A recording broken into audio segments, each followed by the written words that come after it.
வணக்கம் நண்பர்களே. இந்த வீடியோ பதிவில் நாம எந்த ஒரு விஷயத்திலையும் வெற்றி பெறுவதற்கு தேவையான 4 வழிகளை தான் பார்க்க போறோம். இது பிசினஸ் சக்சஸா இருந்தாலும் சரி, அதிக பணம் சம்பாதிக்க வேண்டியதா இருந்தாலும் சரி, ஒரு காம்படிட்டிவ் தேர்வுகளில் வெற்றி பெறதா இருந்தாலும் சரி, 12th எக்ஸாம் எழுதுறது சரி, எந்த மாதிரி விஷயத்துக்கும் இந்த 4 விஷயங்களை நம்ம அப்ளை பண்ணிக்கலாம். ஸோ ஃபர்ஸ்ட் எல்லா விஷயத்திலும் சக்சஸ் ஆகிறதுக்கு தேவையான முதல் விஷயம் பாத்தீங்கன்னா மைண்ட் செட் தான் வள்ளுவர் திருக்குறள் தன்னுடைய 660வது குறள்ல வினைத்திட்பம் என்பது ஒருவன் மனத்திட்பமே மற்ற எல்லாம் பிற. அதாவது எந்த ஒரு செயலுக்கு செய்யறதுக்கு முன்னாடி அதுக்கான மைண்ட் செட் தான் ஃபர்ஸ்ட் ப்ரையாரிட்டி. மற்ற ரிசோர்சஸ் இருக்கா இல்லையா, இது பாசிபிளா இல்லையா, என்னால முடியுமா இல்லையா, எனக்கு இந்த திறமை இருக்கா இல்லையா, டைம் இருக்கா இல்லையா, இந்த மாதிரி பல விஷயங்கள் எல்லாமே மற்ற எல்லாம் பிறதான். ஃபர்ஸ்ட் அதற்கான மைண்ட் செட் நமக்கு இருக்கா இல்லையாங்கிறது தான் முக்கியம்.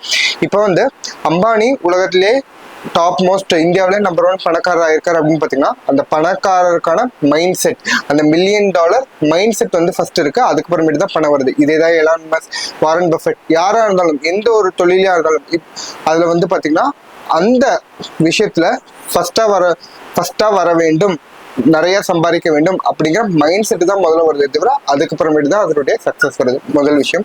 ரெண்டாவது விஷயம் பாத்தீங்கன்னா, அந்த மைண்ட் செட் வந்ததுக்கு அப்புறம் அதை சக்சஸ் அடைவதற்கு தேவையான டிசிப்ளின் மற்றும் அதற்கான பொறுமை அப்படிங்கிறது ரொம்ப முக்கியம். இதுதான் வள்ளுவர் தன்னுடைய 490வது குறள்ல கொக்கொக்க கூம்பும் பருவத்து மற்றதன் குத்தொக்க சீர்த்த இடத்து அப்படிங்கறத சொல்றாரு. கொக்கு எப்படி தன்னுடைய இறைக்காக ஒற்றை காலில் நின்றுட்டு எவ்வளவு நேரம் ஆனாலும் கரெக்டா அது வெயிட் பண்ணிருக்குமோ, டக்குன்னு மீன் பாஸ் ஆகும்போது அந்த ஒரு செகண்ட்ல குத்தி எடுத்துற மாதிரி நம்மளும் அந்த காலத்துக்கு, ஃபார் எக்ஸாம்பிள் இப்போ நம்ம எக்ஸாமுக்கு ப்ரிப்பேர் பண்ணிருக்கோம் அப்படின்னா மற்ற எல்லா டைம்லயும் நம்மளுடைய தினமும் டிசிப்ளினோட காலையில இத்தனை மணிலேருந்து இத்தனை மணி வரைக்கும் நம்ம படிக்கிறோம் அப்படின்னா அந்த ஷெட்யூலோட பிளஸ் அந்த பொறுமையோட இருக்கணும். கரெக்டான பாயிண்ட்ல நம்ம அதை அச்சீவ் பண்ண முடியும். அப்பதான் இது ரெண்டாவது விஷயம். நல்லா யோசிச்சு பாருங்க. இது பாக்குறதுக்கு ரொம்ப சிம்பிளான விஷயங்களா தான் இருக்கும். பட் இந்த 4 பாயிண்ட்ஸ் நம்ம லைஃப்ல எந்த ஒரு விஷயம், ஏன் நான் இந்த சிம்பிளான ஒரு யூடியூப் சேனல் தொடங்குறதா இருந்தாலும் இதே 4 பாயிண்ட்ஸ் தான் அப்ளை ஆகும். ஸோ மூன்றாவது விஷயம் பாத்தீங்கன்னா கண்டினியூஸ் லேர்னிங். ஏன்னா நம்ம புதுசான விஷயங்களை கற்றுக்கொண்டே இருக்க வேண்டும். ஆல்பர்ட் ஐன்ஸ்டைன் என்ன சொல்றாருன்னா, once you stop learning you start dying. நம்ம படிக்கிறத நிறுத்திட்டா நம்ம நம்ம இறந்த நாள் நமக்கு இறப்புக்கு க்ளோஸ் ஆகிக்கிட்டே போயிட்டு இருக்கோம், நம்ம பெரிசாகிக்கிட்டே இருக்கோம் அப்படிங்கறது சொல்றாரு. நம்மளுடைய வாழ்க்கையில ஒவ்வொரு விஷயமும் பாத்தீங்கன்னா ஒவ்வொரு நாளும் புதுதான விஷயங்கள் இருக்கு. நம்ம அந்த காம்படிஷனோட அஹெடா அவங்களோட கோப்பப் பண்ணி இருக்கணும் அப்படின்னு பாத்தீங்கன்னா நியூவான டெக்னிக்ஸ், அப்டேட்டடான டெக்னிக்ஸை யூஸ் பண்ண வேண்டியது ரொம்ப ரொம்ப அவசியமா இருக்கு. அப்பதான் நம்ம பாத்தீங்கன்னா இருக்கிறதுலே குறைந்த டைம்ல அதிக விஷயத்த மோர் எஃபிஷியன்சியோட அச்சீவ் பண்ண முடியும். ஃபார் எக்ஸாம்பிள் ஒரு நியூவான டெக்னாலஜி வந்துருச்சு.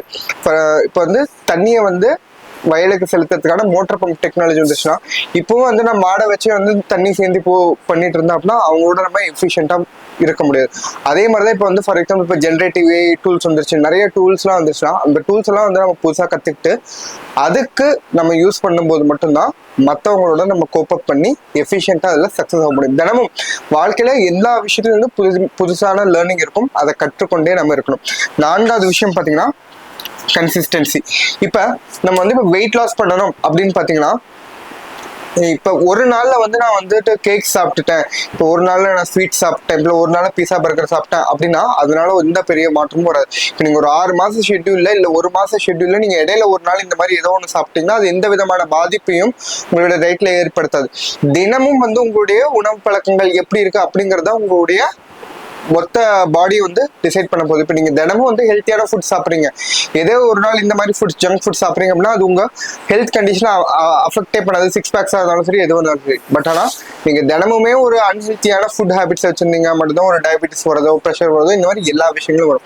இந்த கன்சிஸ்டன்சிங்கிறது தான் பாத்தீங்கன்னா ப்ரூஸ்லியும் என்ன சொல்றாரு, long term consistency ட்ரையம்ஸ் short term intensity. நிறைய பேர் பாத்தீங்கன்னா எந்த ஒரு செயலை தொடங்கும் போதும் ஒரு திடீர்னு ஒரு மோட்டிவேஷனோட பாத்தீங்கன்னா அந்த செயலை நிறைய எஃபர்ட் போடுவாங்க. பட் ஒரு மாசம் போனதுக்கு அப்புறம் அந்த செயல்ல ஒன்றும் பெருசா பலன் தெரியலையே அப்படின்னு சொல்லிட்டு டிமோட்டிவேட் ஆடுவாங்க. ஈவன் இப்போ யூடியூப் சேனல் இப்போ நானும் எடுத்துக்கிட்டு வச்சுக்கோங்க. இப்போ நம்ம சேனல்ல 10 சப்ஸ்கிரைபர்ஸ் தான் இருக்காங்க அப்படின்னாலும் நம்ம எப்படி இப்போ 10 சப்ஸ்கிரைபர்ஸா இருக்காங்க அப்படிங்கறது வந்து நம்ம நினைக்க கூடாது. இப்போ தினமும் வந்து நம்ம கன்சிஸ்டன்டா இருக்கும்போது ஒரு நாள் over the period of time வந்து டெஃபினட்டா இதுல வந்து சக்சஸ் அடையணும். எனக்கு தெரிஞ்சு நான் பர்சனலா இதுல வந்து பெஸ்ட் எக்ஸாம்பிள் பார்த்தது வந்து பாத்தீங்கன்னா மதன் கௌரி அவர்கள். அவங்க பாத்தீங்கன்னா அவங்களுடைய சேனல் ஸ்டார்ட் பண்ணும்போது தினமும் ஒரு யூடியூப் சேனல் தினம் ஒரு வீடியோ கன்சிஸ்டன்டா போட்டிருந்தாங்க. Over the period of time அதோட க்ரோத் வந்து செம்ம மேசிவா இருந்துச்சு.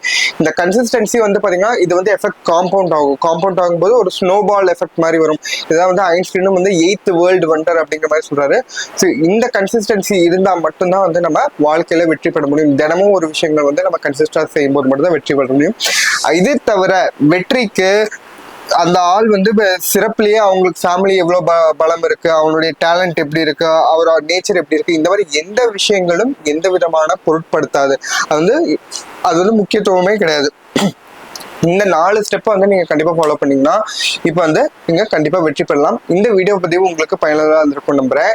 இதே மாதிரி இந்த பயனுள்ளதா இருந்துச்சு அப்படின்னா நீங்க வந்து இந்த வீடியோக்கு ஒரு லைக் கொடுங்க. இதே மாதிரி பல தகவல்கள் தெரிஞ்சுக்கணும் அப்படின்னு நினைச்சீங்கன்னா நம்மளோட சேனலை சப்ஸ்கிரைப் பண்ணிக்கோங்க. இதே மாதிரி வேறொரு பயனுள்ள தகவலோடு உங்களை வந்து சந்திக்கிறேன். அதுவரை உங்களிடமிருந்து விடைபெறுவது உங்கள் மருத்துவர். உங்கள் நல்வாழ்விற்கான வன் தொண்டர் மெய் வழி வாழ்வு.